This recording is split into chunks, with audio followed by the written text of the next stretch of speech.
headline at this hour. President-elect Donald Trump making his first appointment and making history with his choice tonight, naming his campaign manager, Susie Wiles, to the powerful position of White House Chief of Staff, the first woman in that post. Wiles has been at Trump's side throughout the campaign, Trump calling her tough, smart, innovative, and universally admired and respected. Trump's transition team also planning actions he'll take on day one. And President Biden today, what he said about his phone call with President-elect Trump and what he said about his Vice President Kamala Harris and her run for president. Rachel Scott at West Palm Beach, Florida tonight. Tonight, President-elect Donald Trump announcing the first member of his administration, selecting his campaign manager, Susie Wiles, for the powerful role of White House Chief of Staff. Susie likes to stay sort of in the back, let me tell you. The ice maiden, we call her the ice maiden. Wiles, one of Trump's most trusted advisors. Susie likes to stay in the background. She's not in the background. Tonight, Trump calling Wiles tough, smart, innovative, universally admired and respected, noting that she will also become the first woman ever to serve as White House Chief of Staff. Wiles is something else too, loyal.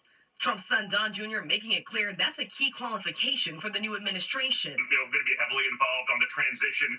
I want to make sure now that we know who the real players are, the people who will actually deliver on the president's message, the people who don't think that they know better than the duly elected president of the United States. Trump's team also moving quickly to execute his day one priority, a crackdown on illegal immigration. America has given us an unprecedented and powerful mandate. Sources tell ABC News one of Trump's first orders of business will be to rescind any Biden administration policies that expanded opportunities for migrants to live and work in the U.S. We are also told Trump's aides are focused on how to carry out his promise of the largest mass deportation operation in American history.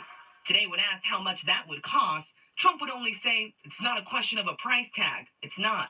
Really, we have no choice. Sources tell us the operation would initially target undocumented immigrants who have committed crimes. Trump's sweep of all 7 battlegrounds, a demonstration of his resounding victory. He made inroads into the Latino community, winning 55% of Latino men. He also won 56% of first-time voters, doubling his support from 2020. And he won a majority of working-class Americans, long the backbone of the Democratic Party. But this year, 50% of voters making under $100,000 a year. Today at the White House, President Biden addressing the election results. Yesterday, I spoke with President-elect Trump to congratulate him on his victory. And I assured him that I would direct my entire administration to work with his team to ensure a peaceful and orderly transition. That's what the American people deserve. Biden saying he's proud of his Vice President, Kamala Harris. She ran an inspiring campaign, and everyone got to see something that I learned early on to respect so much, her character. She has a backbone like a ramrod. She has great character, true character. She gave her whole heart and effort, and she and her entire team should be proud of the campaign they ran. His message to the nation, this is how democracy works. Campaigns are contests of competing visions. The country chooses one or the other.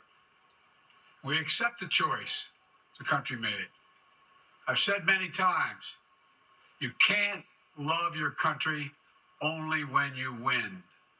You can't love your neighbor only when you agree.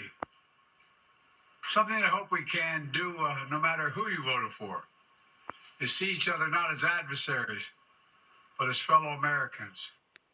David, selecting Susie Wiles as Chief of Staff is the first major decision that Donald Trump has made as president-elect. I'm told that loyalty was a big factor in this. Wiles has been quietly behind his political operation for 4 years now. It's hard to find any advisor who was more critical to his success for his third bid for the White House.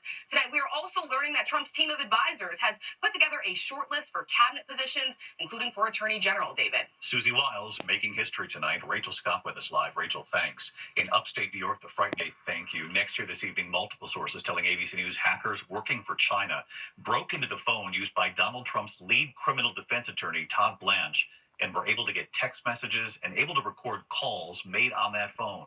Here's Aaron Katersky tonight.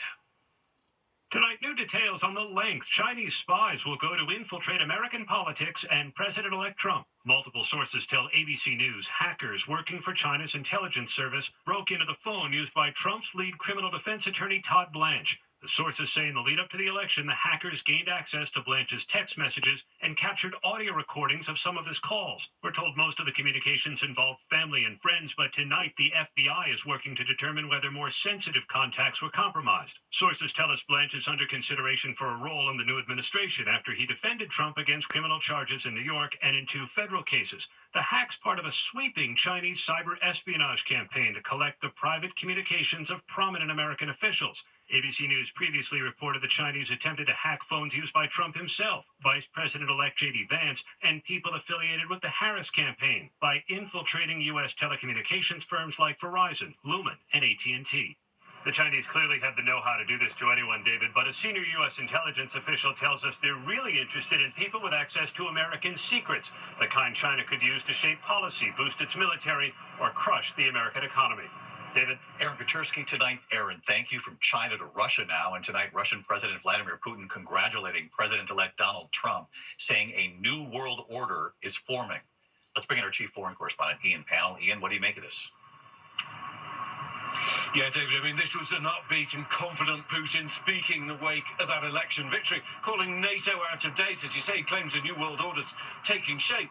A Russian leader taking questions. He seems to be enjoying the moment, congratulating Trump, praising him for acting, quotes, courageously like a man after that failed assassination attempt. And he says campaign promises to restore relations with Russia and the Ukraine war deserve attention. Putin saying he's ready to talk to Trump, but the president can't make peace without Zelensky and Putin, and bringing the 2 warring parties together will likely require not just a carrot, but a stick too. David? Ian Pannell, our chief foreign correspondent. Ian, thank you. Back here in the U.S. tonight, and one note on the economy. Tonight, the Federal Reserve cutting its key interest rate again, another 1/4 percentage point. The second cut now that inflation is closing in on the 2% target. Consumers may soon see slightly lower interest rates on credit cards, auto, and home equity loans as well. When we come back here tonight in New York City, the frightening scene: a gunman escaping into the subway after allegedly opening fire on his boss on New York's Upper West Side.